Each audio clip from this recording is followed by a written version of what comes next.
Good morning, dear student. In previous two lecture, I will explain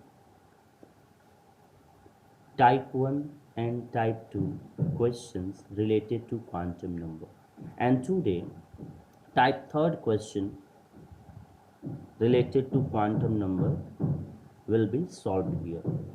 उससे पहले बच्चों आपको कुछ फैक्ट्स हम बता दें, जैसे कुल सबसेल बच्चों the number of subshell will be subshell जो होते हैं बच्चों वह 4 टाइप्स के होते हैं। How many type of subshell? 4 type, S, P, D and F. Okay, S subshell के लिए एल की जो वैल्यू होती है वह 0 होती है, पी की वैल्यू 1 होती है, डी की वैल्यू 2 होती है और एफ की वैल्यू 3 होती है। ठीक है बच्चों, एस सबसेल में 1 आर्बिटल होते हैं। How many orbital? 1 orbital.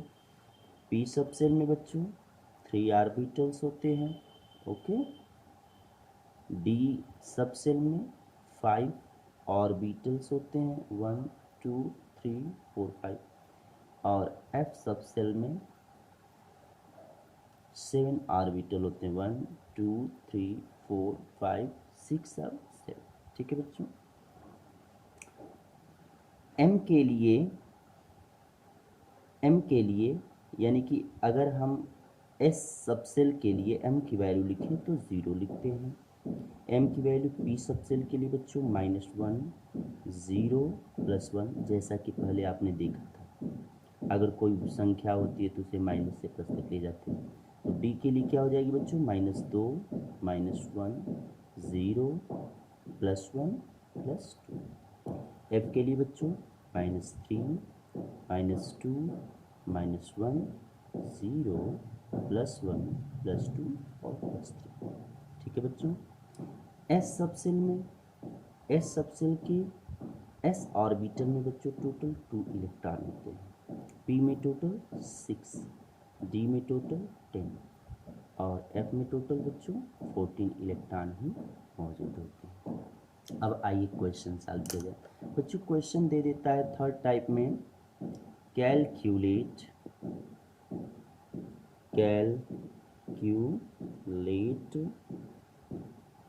4 quantum number for first electron, third electron, fifth electron in a n equal to 2। ऐसे अगर क्वेश्चन दे दे बच्चों तब हम कैसे हल करेंगे, आइए देखा जाए। अगर n इक्वल टू 2 है मतलब क्या इंडिकेट करता है बच्चों? कोई एटम है, उसके न्यूक्लियस के चारों तरफ कितने सेल्स हैं? 2 सेल्स हैं। ठीक है बच्चों, तो अगर n की वैल्यू 2 है तो l की वैल्यू क्या लिखते हैं बच्चों? 0 और 1, यही तो आप लिखते हैं। आप 0 को s कहते हैं और 1 को p कहते हैं। ठीक है बच्चों, m की वैल्यू आप क्या लिखते हैं बच्चों? m की वैल्यू किस पर निर्भर होती है? डिपेंड होती है l पे। अगर l की वैल्यू 0 तो m की वैल्यू भी 0 ही होगी।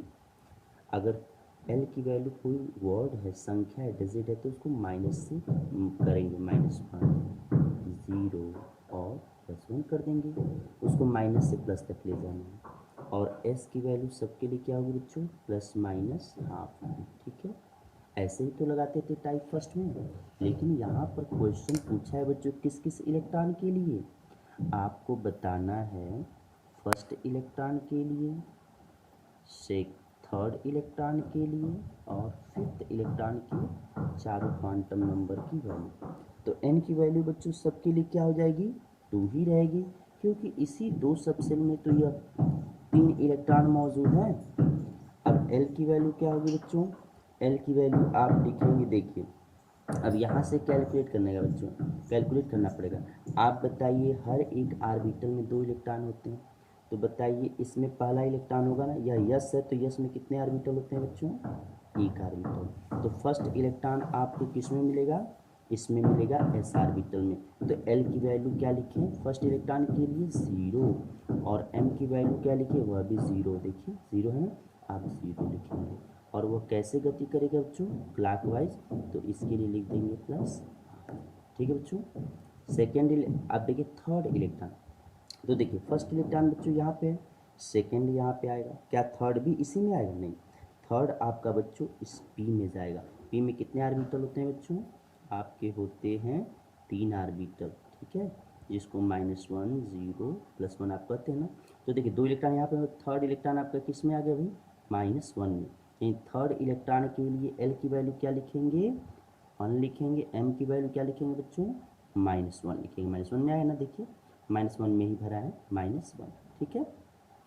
और बताइए बच्चों यह कैसे मूव कर रहा है, क्लॉकवाइज की एंटी क्लॉकवाइज? तो आप कहेंगे सर क्लॉकवाइज। तो क्लॉकवाइज के लिए आप लिखेंगे +1/2। अब बताइए जो थर्ड इलेक्ट्रॉन ये है, अब हमने निकाला फिफ्थ, तो थर्ड के बाद यहाँ पे आ गया फोर्थ, और फिफ्थ कहाँ आ गया बच्चों? इसमें। तो फिफ्थ इसमें आ गया +1 में, लेकिन इस ये आया तो L1 में ही है, पी ही सब सेल में। तो आपका L का वैल्यू होगा बच्चों 1, और इसकी वैल्यू क्या हो जाएगी बच्चों? M की वैल्यू +1 हो जाएगी। और जो है कैसी गति कर रहा है बच्चों, कैसे मूव कर रहा है? ऊपर तो +12। ऐसे बच्चों थर्ड टाइप के क्वेश्चन। Thank you.